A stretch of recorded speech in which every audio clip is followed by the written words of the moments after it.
Morning students. Today we will start our physics session. Last class we studied about conduction of heat. Isn't it? What is the conduction of heat? Conduction of heat is the way of transfer of heat from one molecule to another. Does the molecule move from one place to another? No. Without the actual movement of molecules, heat is transferred. And where does conduction occur? Conduction occur in solids. So, conduction is the mode of transfer of heat where there is no physical movement of molecules and heat is transferred from one molecule to another. Now, do all the substance allow heat to pass through it? Or through all the substance does heat flow in the same manner? That is what we have to study. So, in all the substances, heat do not flow in the same manner. Based on the heat flow, substances can be classified into two types. That is what we have to study today. Based on the heat conductivity, that is based on how certain substances allow heat to pass. Substances can be classified into two types, that is conductors and insulators. So, our today's topic is conductors and insulators. So now we will study in detail. So as I already told, all substances do not allow heat to pass through them easily. Through all the substances, heat will not be flowing in the same manner. Some allow heat to flow very quickly, whereas some do not allow heat to flow that much easily. So, they are classified as, what are they classified? They are classified as conductors and insulators. So, let us study in detail what are conductors. Certain substances allow heat to flow through them very easily. Such substances are called conductors. So, substances that allow heat to flow through them easily are called conductors of heat. So, that is very important. What are conductors of heat? Substances that allow heat to flow through them very easily are called conductors of heat. Generally, metals are good conductors of heat. That is, through metals, heat travels very fast. Why through metals heat travel very fast? Because metals have free electrons in them. Why about free electrons and all that things we will study in higher classes. So why do metals conduct electricity? Because metals have free electrons in them. These electrons help heat to travel from one part to another. So that is given there. All metals have free electrons in their atom. These electrons can move from one atom to another and transfer heat from one part of the substance to another. So all the substances are made up of atom, and in metals atoms have free electrons, and these free electrons are ready to move from one atom to another. So when a metal is heated, one electron from one atom gets heated and it moves to the another atom. Then there also electron get heated and it also moves. So electrons move from heated electrons move from one place to another, and thus heat is transferred. So why do metals conduct heat? Because metals have free electrons, and these free electrons are responsible for the heat conduction.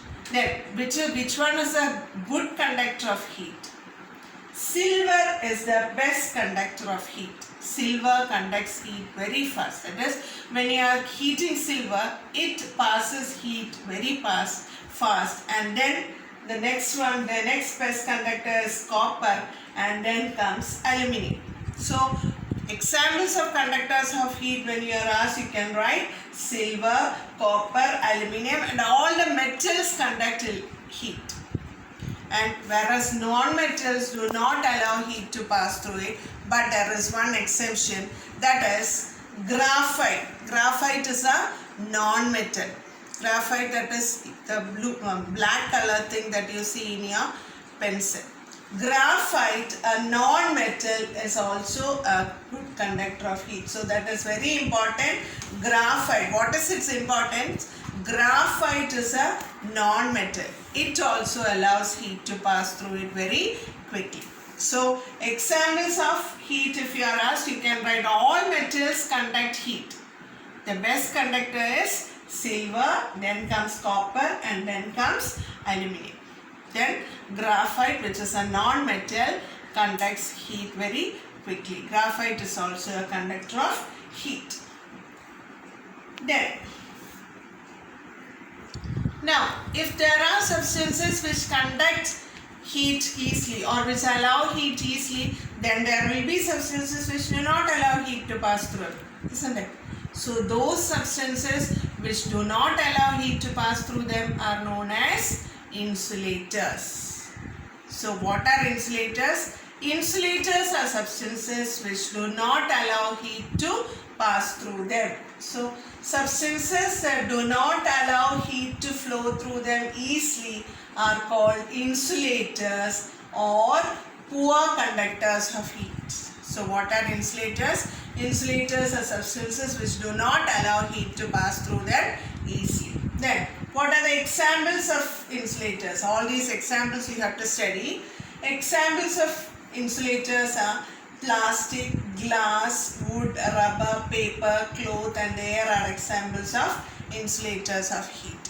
So this you might have seen plastic in your kitchen. There are certain vessels whose handles are made of plastic. Will that plastic become hot? No, that plastic will not become hot. That is why it is made of plastic. So these are all insulators of heat. Insulators of heat means it does not allow heat to pass through it easily. Now the next one is, where do we use this conduction? The conduction of heat has several uses in our daily life. What are they? See, first one, as I have already told, there are certain utensils that you use in the kitchen. So that, see the figure. See, this is one type of utensil. This is a saucepan. You have frying pan, kettles, cookers, all that are made that are available in your kitchen. See, this is a saucepan. If you examine it, the bottom of the saucepan is made of copper or aluminium. You might have seen that red colored shade under the bottom of your saucepan. So that is made of copper, or it may be of aluminium. Why it is made of copper? Because copper is a good conductor, and so the heat will easily pass into the saucepan and the materials gets cooked very quickly, or when heat is transferred very quickly, the food particles that is kept inside the saucepan gets cooked easily. So the bottom portion of the saucepan is made of a conductor of heat, that is either copper or aluminium, in order to cook the food, in order that the heat reaches the food quickly and helps in easy cooking. Then see the handle of this utensil. Usually this handle is usually made up of, you might have seen this handle is usually made up of plastic or wood or any other ebonite or something. Why this is made of this plastic or wood? Because plastic or wood is an insulator. So this handle will not be hot. Even though this part may be hot, the handle will not become hot, and you will be easy to take this utensil from out of the stove. So the bottom of the saucepan is made of a conductor, whereas the handle is made up of insulator, so that you are capable of taking this out of the heat.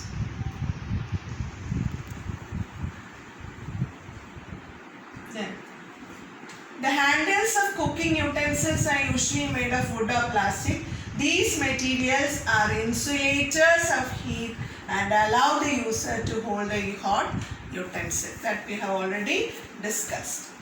Then another thing is, you have an electric iron in your houses, isn't it? That you use to press your uniform daily. Have you seen the iron box? The bottom of the iron box is made of a metal, whereas the handle of the iron box is made of plastic or wood, isn't it? If you have any doubt, examine your electric iron in your house. See, an electric iron has its base made of copper or steel. So when you examine your iron box, you can see the bottom portion of your iron box is usually made of steel or it may be of copper. Why? Because they are conductors of heat and the iron box gets heated very quickly. But the body and handle of the iron box are made of plastic. When you examine it, the upper portion that you are handling it, that upper portion is made of plastic.